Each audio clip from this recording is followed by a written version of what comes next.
ఈ రోజు ఈ వీడియోలో ప్రెజెన్స్ అనే సినిమా గురించి మాట్లాడుకుందాం. లూసీలు, క్రిస్ సల్వన్ లీడ్స్ గా స్టీవెన్ ఎస్ డైరెక్షన్ లో వచ్చిన ఎక్స్పెరిమెంటల్ సూపర్ న్యాచురల్ డ్రామా ఇది. ఈ సినిమా స్టోరీ ఏంటి, దీని మీద నా ఒపీనియన్ ఏంటి అనేది ఇప్పుడు తెలుసుకుందాం పదండి. ముందుగా ఈ సినిమా స్టోరీ ఏంటంటే, రీసెంట్ గా ఒక ఫ్యామిలీ మంచి ఏరియాలో పెద్ద ఇల్లు ఎత్తుక్కొని రెంట్కి దిగుతారు. అయితే వీళ్ళు ఆ ఇంటికి వచ్చినప్పటి నుంచి అక్కడ ఏదో వీళ్ళని నిత్యం గమనిస్తున్నట్టు, వెంటాడుతున్నట్టు ఫీల్ అవుతారు.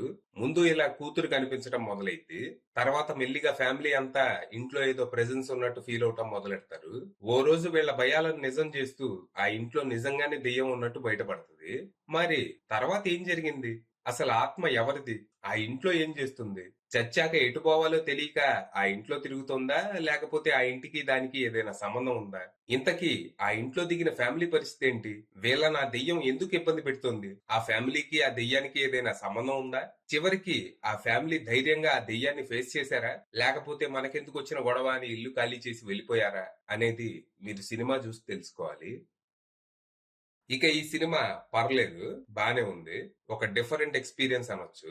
ఒక పాతిల్లు, ఆ ఇంట్లోకి కొత్తగా ఒక ఫ్యామిలీ వస్తది. ఆ ఫ్యామిలీలో దెయ్యం ఇబ్బంది పెడతది. ఇందులో డిఫరెంట్ ఏముందిరా అని మీకు అనిపించవచ్చు. అంటే ఈ సినిమా మొత్తం దెయ్యం పర్స్పెక్టివ్ నుంచే ఉంటదన్నమాట. ఇందులో కెమెరానే దెయ్యం. తెర మీద మనం చూసే ప్రతి విజువల్ దెయ్యం పర్స్పెక్టివ్ నుంచే చూస్తాం అనమాట. భలే ప్రయోగం అసలు. ఇలాంటి పిఓవి ప్రయోగం ఇంతకు ముందే జరిగింది. 2015 లో హార్డ్ కోర్ హెన్రీ అనే ఒక యాక్షన్ మూవీ వచ్చింది. కాకపోతే అందులో మనకి హీరో చేతులు, కాళ్ళు, బాడీ కనపడతా ఉంటది, ఫేస్ మాత్రమే కనపడదు.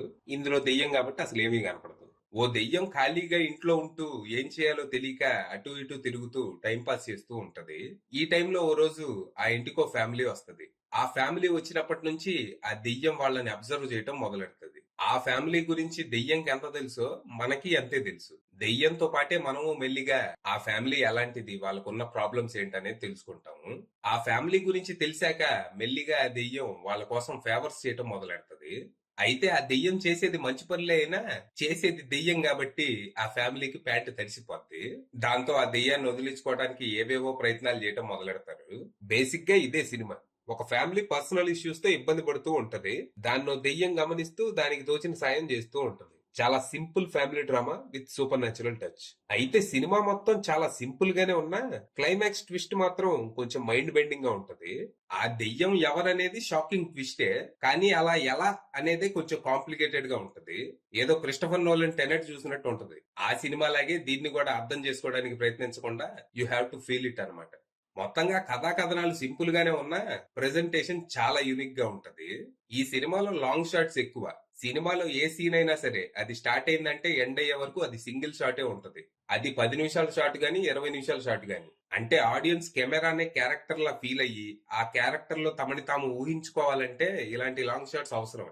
సినిమా అయ్యేసరికి ఈ లాంగ్ షాట్స్ ఓవర్ యూజ్ అయిపోద్దేమో అనుకున్నా గానీ అలాంటిదేం జరగలేదు. ఫైనల్ గా చెప్పేది ఏంటంటే, సినిమా పిచ్చోళ్ళంతా ఖచ్చితంగా చూడాల్సిన ప్రయోగాత్మక చిత్రం ఇది. పాత్ బ్రేకింగ్ అంటారు కదా, ఆ టైప్ సినిమా ఇది. కామన్ ఆడియన్స్ కి అయితే ఈ సినిమా చాలా బోర్ కొడుతుంది. సో ఈ సినిమాని ఎంటర్టైన్మెంట్ కోసం కాకుండా ఇన్నోవేషన్ కోసం చూడాలన్నమాట. అది విషయం.